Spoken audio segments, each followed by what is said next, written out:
Class 91.3. Are fuel prices moving up, down, or doing waka waka? Is the city really behaving, or it's just pretending for the cameras? Well, that's why you need a show that breaks it all down without breaking your head. The Afternoon Business Review gives you clear analysis, fresh updates, and smart insights without the stress. My name is Nano Yankra, and I bring you everything you need to know in the world of business Mondays to Thursdays at 12:30. Let's have lunch together. The Afternoon Business Review, where Ghana's Business Day gets explained.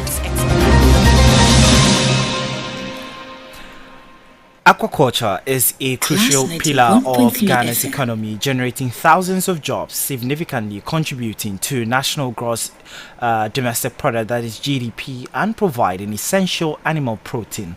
Driven primarily by cage culture and small-scale ponds, the subsector bridges a major gap between national fish demand and supply, reducing reliance on expensive imports. Fisheries and aquaculture combined account for approximately 3.5% to 4.5% of Ghana's total GDP. Yes, however, Ghana requires around 720,000 metric tons of fish annually to meet local demand. Because marine capture has plateaued, aquaculture is relied upon to close the supply gap. So as a result of the gap, the aquaculture sector is relied upon to help bridge that gap. The broader fisheries sector sustains the livelihoods of over 2.7 million Ghanaians, roughly 10% of the population, through direct and indirect employment. Hello, good afternoon, and welcome to the Afternoon Business Review, where we tell you what moves money and markets.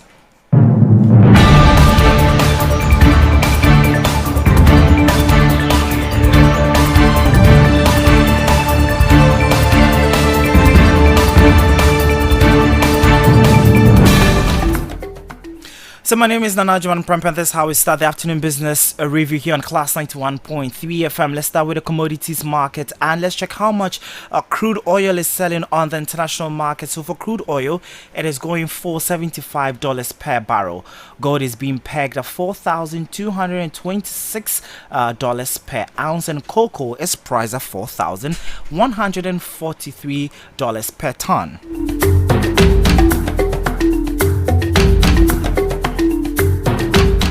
And on the currency board this morning from the Bank of Ghana, the dollar is selling at 11 cedis 19 pesos and is buying at 11 cedis 18 pesos. The pound is trading at 14 cedis 99 pesos, whereas it's buying at 14 cedis 98 pesos. And the euro is going for 12 cedis 98 pesos and is buying at 12 cedis 96 pesos. Please note these rates could be slightly different at the various forex bureau and banks.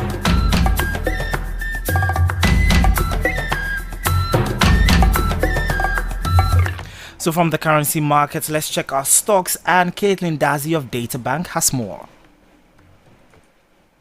The stock market ended its bullish streak, closing with 4 laggards outweighing 2 gainers. The top gainers were Casapreco and Cowbank, while ETI, MTN Ghana, Societe Generale, and Total Energies declined. Driven by the price moves, the Ghana Stock Exchange Composite Index declined to a year-to-date return of 66.54%, while the Databank Stock Index declined to a year-to-date return of 85.44%.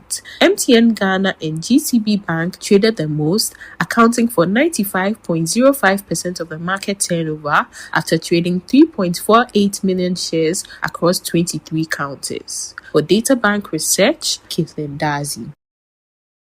And I am Agyemang Prempeh. It's now time for us to dash into the local and international news shaping the economy. And let's start from Ghana. And Ghana has announced a new national commitment of $20 million to develop aquaculture economic zones.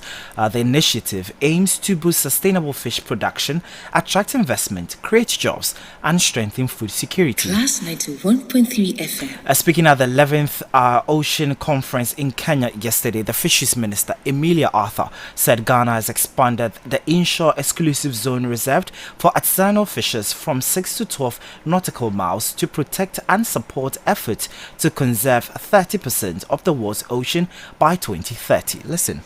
Ghana has strengthened protection for small-scale fisheries by extending, through law, the inshore exclusion zone reserved for artisanal fishers from 6 to 12 nautical miles along our 550-kilometer coastline. We believe this must account to the 30-30. Building on these achievements and guided by the latest FAO State of World Fisheries and Aquaculture report, Ghana is pleased to announce a new commitment to develop aquaculture economic zones with a national investment of $20 million across the country. As part of Ghana's Blue Economy agenda, which encompasses both marine and inland water resources, these zones will promote sustainable fish production, attract investment. We are learning from Egypt so that the contribution of Africa's aquaculture to the globe will be more than the current 3% that we have. Yeah, the Minister of Fisheries and Aquaculture, Amelia Arthur. To some other stories, and the National Food Buffer Stock Company has recorded a positive turnaround in 2025, recording a net profit of 91.7 million cedis, which is equivalent to $8.8 million after reporting a loss of 90 million cedis the previous year. This was reviewed by the State Interest and Governance Authority, SIGA. SIGA described the performance as one of the most significant financial recoveries by a state-owned enterprise in the country, attributing the turnaround to stronger governance, improved operational efficiency, and strategic reforms.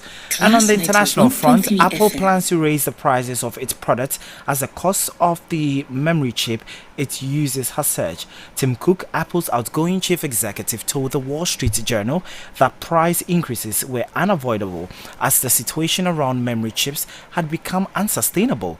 He did not say when prices would rise or which product would be affected. It is also unclear whether the price hikes will affect the iPhone 18, which is expected to be launched in September.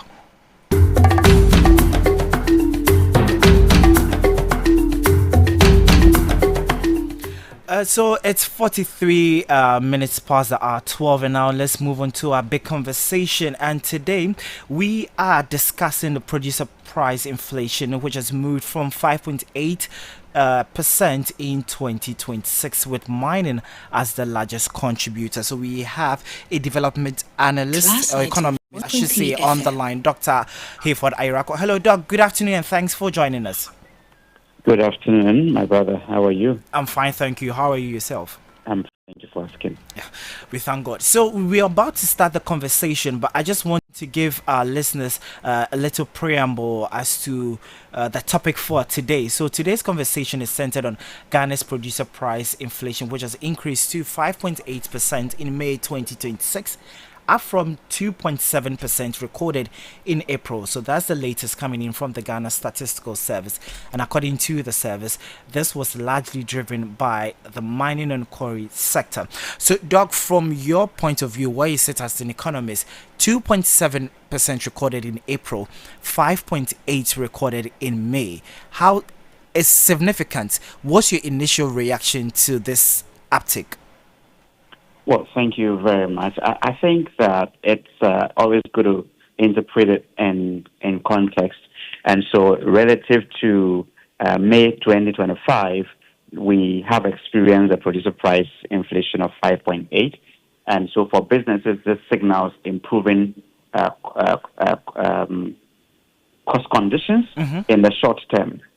If you look at the month-on-month report, So basically, the last CPI, which was recorded in May 2025, was 2.7, and currently we are doing 5.8. If the data I saw is correct. Yeah, 5.8. So the fact that mining sector is the largest contributor is sending a signal that rising prices within the mining-related activities, including gold and other mineral exports, could be going up. But if you look at the producer price inflation from that angle and look back at other data sets, there is a nuance within the data. While annual producer inflation is reported to have increased, we are also reading from the same data that producer prices have actually fell for the same period that we are looking at by 1.4 percentage point. Mm-hmm. Now, and that's what I started by saying, that it signals something, that cost of production relative to 2025 for the business community, as well as the manufacturing space, has gone up.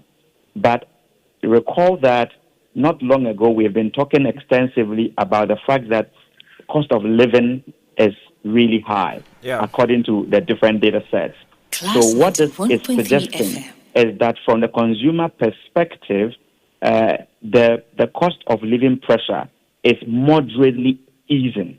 And so it is good sign, but I am not too worried, especially from the angle that this is coming from. If this were coming from agricultural related activities and other direct manufacturing related areas, I would have been concerned. But mining, yes, it's a major factor or a major player within our economic landscape or economic architecture. However, this is largely driven by, if you look at the global market trends around mining, the prices of gold and gold export and gold related activities have generally gone up, and that going up will be relative to what you are getting in return. So I think that what I'm excited about in this report is the easing of prices for the same period, which is what directly impacts, if you know, I'm very heavy on consumer well-being, which directly impacts on consumer well-being. So it is a signal that the trickling impact that we have been talking about, this is showing that potentially it is moderating, and we expect that this is in the short term to clarify. And if we are able to sustain it, it can translate into long-term benefits to consumers. Right, very well. So, Doc, I also want to know, in the era or wake of you being excited about this whole development, can, let's say, the mining sector is doing well in terms, there is gold, other natural minerals as well, but gold is actually leading the chart. And can we say that these homegrown measures the government has instituted, particularly to make gold stronger, to back our reserves, could further sustain this momentum in the coming months? Well, so I think that I am very careful when I'm talking about gold. For if you look at the economic literature, gold has always been a store of value for many countries. And so even countries that don't produce gold are quick at buying gold and store, because the value of gold appreciates over time. And we as a country have been doing this, except that it was never an aggressive policy post-independence. In 2023, when we were confronted with the challenge of post-COVID and the Russian-Ukraine war excesses, the country and the leadership at the time saw it prudent to be aggressive about gold purchase program. And that has been sustained and now consolidated into what we call the gold board, which for me is one of the greatest things we've achieved in recent history in our country's governance structure. Now, my biggest worry in that architecture is which gold we are buying as reserves. Which gold are we using as a backup or as something that we are using to support our economy? I would rather not mine the gold and preserve the environment and protect lives and livelihoods than in the interest of protecting our economy and sustaining certain gains, not really work at defining the kind of goal that people are supplying. I think that has been my biggest worry. Otherwise, the policy itself is a great policy, and we can better fine tune it and make sure that we do not entertain gold that is mined from illegal sources. If we can find a way of addressing that, then I think that sustainably we can do sustainable mining, we can do sustainable buffers, and that would, in a long run, support this economy and the kind of dividends we all anticipate. But until we are able to isolate this, I think that we may be shooting ourselves in the foot. So we may get a gains today and make all the and get all the applause of today, but tomorrow and in the future, we are really I'm not sure the kind of legacy we are going to leave to our children and our children's children, which for me scares me whenever I think about it. Right, Doc. So for sectors within the construction industry, how should they also feel about this? And also moving on, despite the sector being a contributor to the success, how can they also manage their work to ensure that they help sustain this momentum for a time, like for a while? Sorry, I missed the first part of the question. So I'm asking sector players within the construction industry. Okay, great. Yes. Great. No, so I think this is, for me, one great gray area that as a country we've not been able to explore.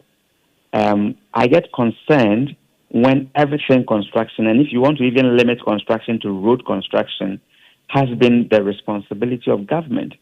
Yes, government has the duty to provide social good or public good, but government does not have the space, the fiscal space to spend so much. It is the reason why I belong to the school of thought that says that as a country, we've gotten to the point where we need to have a framework that allows the private sector to actively play a role in the construction value chain. Now, to what end? I'll rather pay a toll of 20 cedis, 50 cedis, and use a good and reliable road which saves me time, which saves me the cost of repairs, which saves me potential accidents, than to say that I'm waiting on government to do this for me, and it takes years. Look at major roads connecting the capital. Take that Kasua, Winneba, Cape Coast stretch. I used that stretch recently, and I came back. I have to fix parts of my car. I just used the Tema Enclave a few days ago, and it is terrible. And you travel from the Accra Dodowa stretch, we have similar concerns. So a journey which could ordinarily take you 10 minutes, you are doing it in 45 minutes in 1 hour. That is money we are not quantifying. So I would wish that government would look at a framework that allows private sector participation, but rather toll all the roads so that people, commuters, can actually pay to use decent roads. It frees government the space to focus on other areas like healthcare, education, where the private sector may not be too excited about because regaining or recouping their investment might take a bit longer because of the income levels of citizenry. So they have a major role if we want to sustain the growth and the kind of dividends we have achieved so far as a country. I think that it is time, and other African countries are doing it, including West African countries. I mean, I don't currently know which road in this country we can beat our chest and say, this road, it's our flagship road in this country, and maybe you can drive 50 kilometers on a 3-lane road and there's no problem. You can't count anyone. And so government can equally not do this all by themselves. It means that they would have to deny the development in other areas. But we cannot develop in this piecemeal approach. So government needs to be open up and and bring private sector participation. I believe in that school of thought strongly. Right. So, moving forward, what homegrown measures should the government statistician or the statistical service put in place to ensure that our PPIs or our producer inflation is actually doing well? Because you stated that you're excited. You stated that you're excited about this performance. So, what homegrown measures should the government put in place to ensure that we sustain that momentum? Yes, so of course, whenever prices are dropping, I'm excited.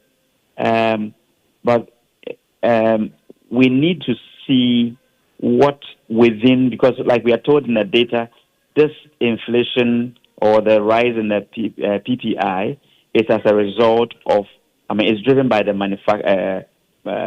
mining sector, which sends a strong signal. What exactly within the mining sector is driving this?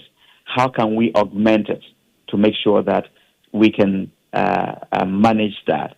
But more importantly, how do we make sure that what we are recording as reduction in consumer price is actually strengthened to further bring reduction that would benefit the consumer?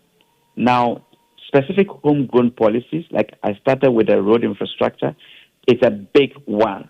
It's a really, really, really big one, which connects a lot of things. It brings that is what will bring the food. If I am sure that the road I'm going to be traveling on I'm guaranteed that the road is good, the driver does not have to go and change any part when they get to Accra, would spend less time to bring the food. All of these will feed into what price we pay for the food we eat. And government must be interested. I think government must also begin to have a bit more youth-tailored policies. We prior to election 2024, the youth were at the center of campaign messaging. And I think that we need not to go back on that. We need to sustain that momentum and ensure that we are actively engaging the youth to bring in their expertise on board.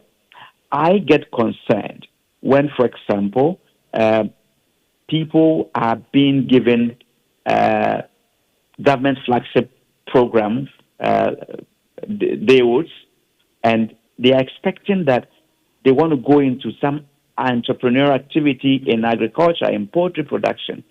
You don't hand over pieces or 10 pieces, 20 pieces of DAO checks to individuals. If you do that, the policy is bound to fail. Instead of doing this in a piecemeal approach, I would rather you identify some young people, provide them the mentorship and the capacity building, hands-on training, and consolidate and give it to them, set them up. Even if it's 2 that you can do for a whole year, you know that you are supporting these 2 to succeed. And once they succeed, they in turn would employ a few more of their contemporaries or their colleagues. And that is how we can sustainably develop. But if you don't take care, we would be doing firefighting approach. Oh, let's do this there and do that there. No, let's consolidate. Let us put our effort in where we can potentially see the returns. And agriculture is one of those. At this point, we cannot continue to say that, we have signed international treaties and so we cannot do certain things. Look, my personal belief is that this whole rice glut, maize glut, soya glut that we're experiencing, which is now affecting farmers in this planting season not to plant because what they produced in the last season has still not been bought, even though prices are all-time low.